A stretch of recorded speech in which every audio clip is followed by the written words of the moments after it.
Hey everyone, and welcome to another deep dive helping you learn English.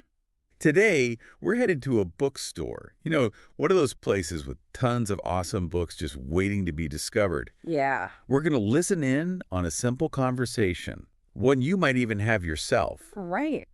And along the way, we'll pick up some really useful phrases that you can use the next time you find yourself in a bookstore. Now, this deep dive is especially for those of you just starting out on your English learning journey. Absolutely. We'll be using easy words, repeating those key phrases just to make sure everything is crystal clear. So you ready to dive in? I am. Let's go. Great. Okay. So our conversation today is from a little something called At the Bookstore. Okay. It features two people, Chris and Emily. These will be bringing their dialogue to life. I'll be Emily, and you'll be Chris. All right. Sounds fun. Okay, picture this. We're in a bookstore, surrounded by shelves and shelves of books. Got it. All right, here we go. Excuse me, could you recommend a bestseller? Sure. What genre do you prefer? I usually browse mystery novels. This thriller's just arrived yesterday. The reviews are outstanding. Perfect. The plot summary seems intriguing. Would you like to see other suggestions? No thanks. I'll start with this one. There you have it. A pretty simple conversation, right? Yeah. But it's packed with useful phrases that you can use anytime you're in a bookstore. And, it's so polite and clear. It's a great example of how to have a good conversation, in a bookstore. Exactly. So let's unpack some of the key vocabulary and expressions that we just heard. Let's start with Emily's first question. Remember she said, "Excuse me, could you recommend a bestseller?" Yeah. What a perfect way to kick off a conversation in a bookstore. Mm-hmm. It's polite, it's direct. You get someone's attention without it. Excuse me. Right. And then, could you recommend? It's just a very natural way to ask for some advice. Yeah, it is. And then there's that word bestseller. Oh, it's like a magic word in the world of bookstores, isn't it? It is. What exactly does a bestseller mean?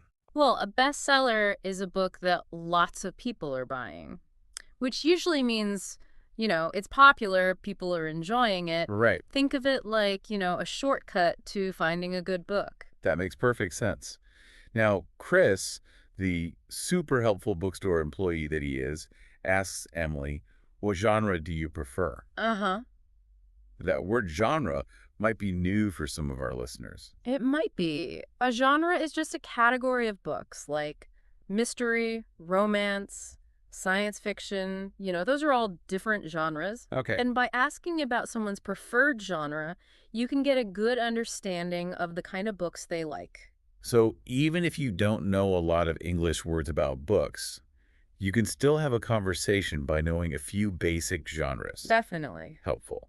And remember Emily's reply, I usually browse mystery novels.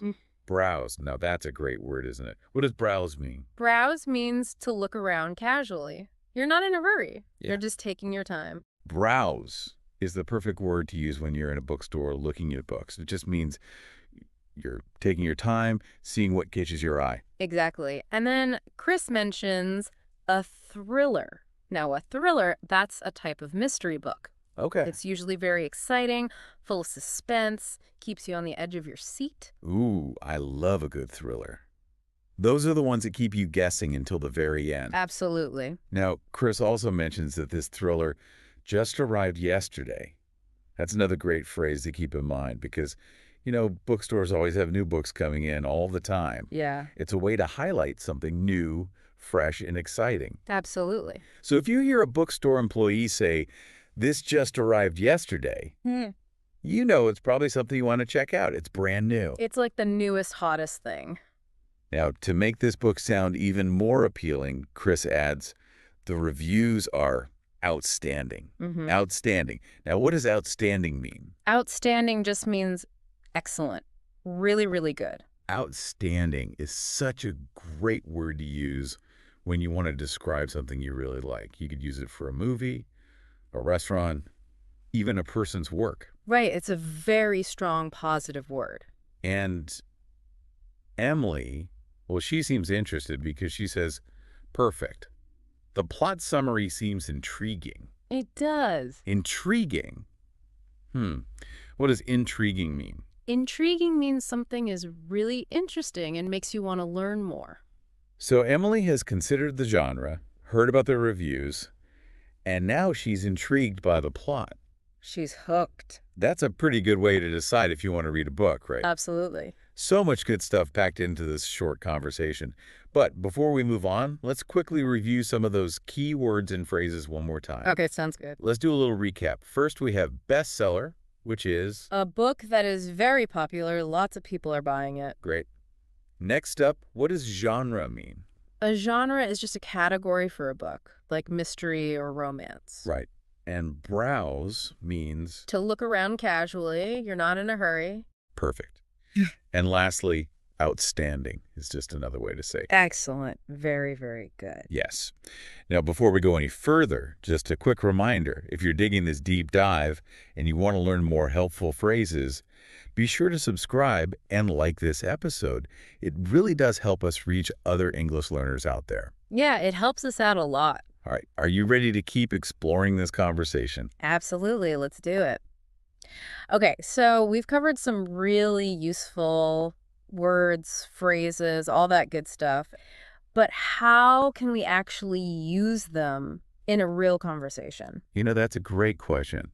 It's one thing to know the words, but it's another to actually use them confidently. Right. What do you say we try a little role playing? Okay. You be the bookstore employee again, I'll be the customer. Right. Our listeners can practice right along with us.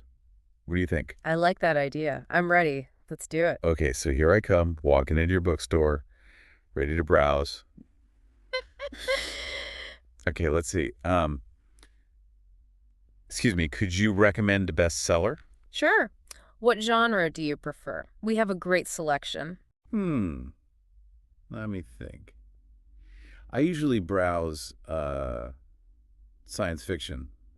Anything new in that genre? As a matter of fact, yes. We have this new space opera that just arrived yesterday. The reviews are outstanding. Ooh, space opera. That sounds pretty interesting. Can you tell me more about it? Of course. It's about a group of rebels fighting against, like, a tyrannical empire. The plot summary says it's full of action and adventure with some, surprising twists. Wow. That sounds right up my alley. I think I'll check it out. Thanks for the recommendation. You're welcome. Would you like to see any other suggestions? No, I think I'll start with this one. Thanks again. Enjoy your reading.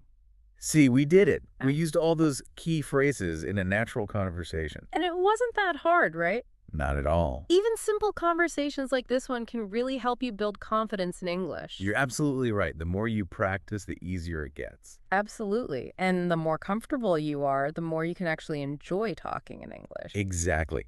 Now, these phrases aren't just for bookstores, are they? Where else could we use these?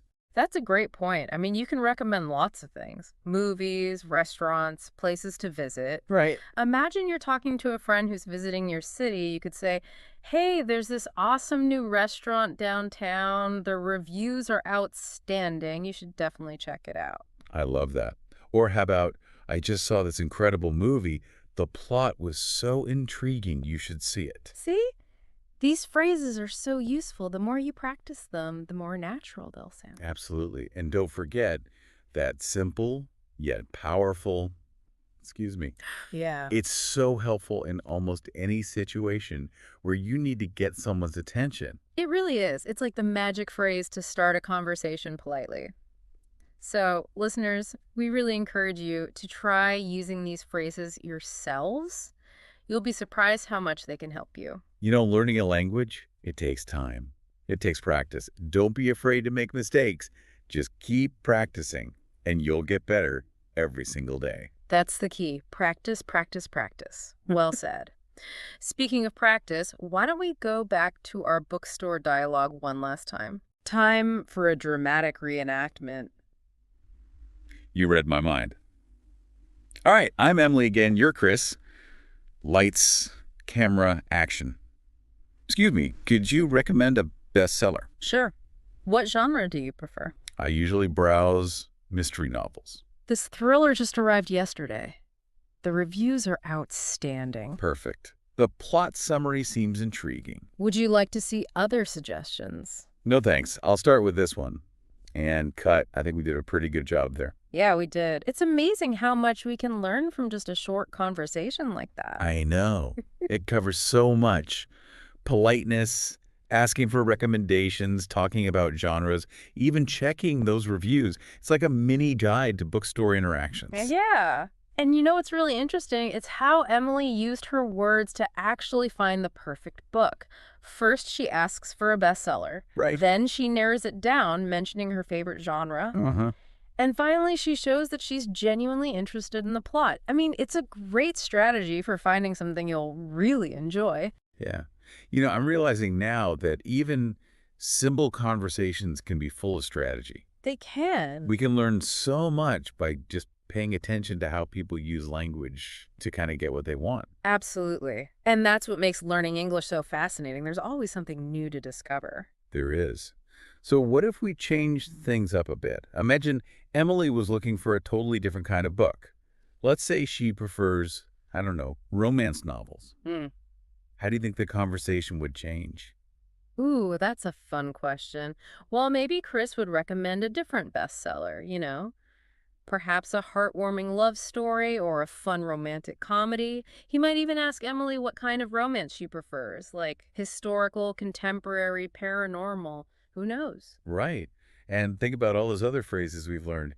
We could easily adapt them to fit the new situation. Instead of saying, the plot summary seems intriguing, Emily could say, the love story sounds heartwarming, or the characters seem relatable. Exactly. It's all about being flexible and creative with the language. So, to all our listeners out there, we challenge you to come up with your own bookstore conversations.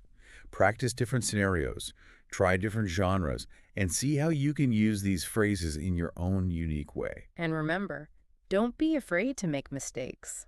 The more you practice, the more confident you'll become. Well said. That brings us to the end of our deep dive into bookstore conversations. We've learned some really useful vocabulary, practiced some key phrases, and even explored how to adapt those phrases to different situations. We had a lot of fun today, and we hope you did too. If you enjoyed this episode, please subscribe and like it. It really does help us out, allows us to keep making more content for English learners just like you. Until next time, keep practicing, keep learning, and keep exploring this incredible world of English. Happy reading, everyone. Thanks for joining the conversation here at Kaz English. We hope you found it fun and informative. Don't forget to check out kazapp.uk. That's kazapp.uk for more tips, resources, and interactive practice. Keep exploring, keep chatting, and we'll catch up with you again soon.